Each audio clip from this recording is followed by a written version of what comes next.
বাপ রে বাপ, বাপ রে বাপ, আর কত নাটক দেখব। মানুষ নাটক পারেও বটে, লাইভে এসে নাকি জিনে ধরছে। এটা কি মানা যায়? এখানে তো দেখে তো বোঝাই যাচ্ছে যে সম্পূর্ণটা ওনার নাটক ছিল, পরিকল্পিত। যাই হোক, আপুটা সাকসেস হয়েছে, ভাইরাল হয়েছে, ওনার নাটকটাও সাকসেস হয়েছে। তবে নিজেকে মানুষের কাছে হাসির খোরাক করে সাকসেস না হওয়াটাই বেটার, ঠিক আছে?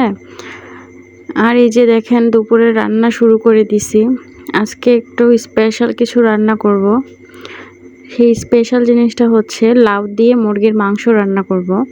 এই লাউ জিনিসটা মানে সবজিটা খুবই একটা জনপ্রিয় সবজি।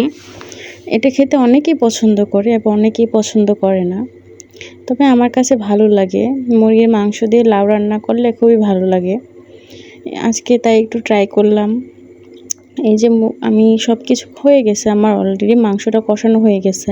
এখন লাউগুলাকে দিয়ে দিব, দিয়ে একটু ভালোভাবে নাড়াচাড়া করে দিব। আর হ্যাঁ, কাঁচামরিচটা তো কোনোভাবেই স্কিপ করা যাবে না, যেহেতু লাউ, কাঁচামরিচ তো থাকবেই। আর লাউয়ের স্বাদই তো কাঁচামরিচে হয়। কাঁচামরিচের ফ্লেভারটা না থাকলে লাউয়ের তরকারি ভালোই লাগে না খেতে। এই যে এখন আমার অলরেডি কষানো হয়ে গেছে, লাউটাও আধো আধো সিদ্ধ হয়ে আসছে। এখন আমি এটার মধ্যে পানি অ্যাড করে দিব। পরিমাণ মতো পানি দিতে হবে। পরিমাণ মতো পানি দিয়ে এটা আজকে আমি ঝোলঝোলই করব। আমি করব না, লাউয়ের তরকারি ঝোলই ভালো লাগে। লাউয়ের তরকারি ঝোল খেলেই ভালো মজা। এই যে এখন মাংসের মশলাটা অ্যাড করে দিছি।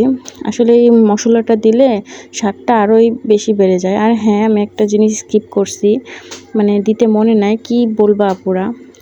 এই যে দেখো কি সুন্দর কালার আসছে, কি সুন্দর, তাই না? লোভনীয় একটা খাবার, সেই স্বাদ। আল্লাহ হাফেজ।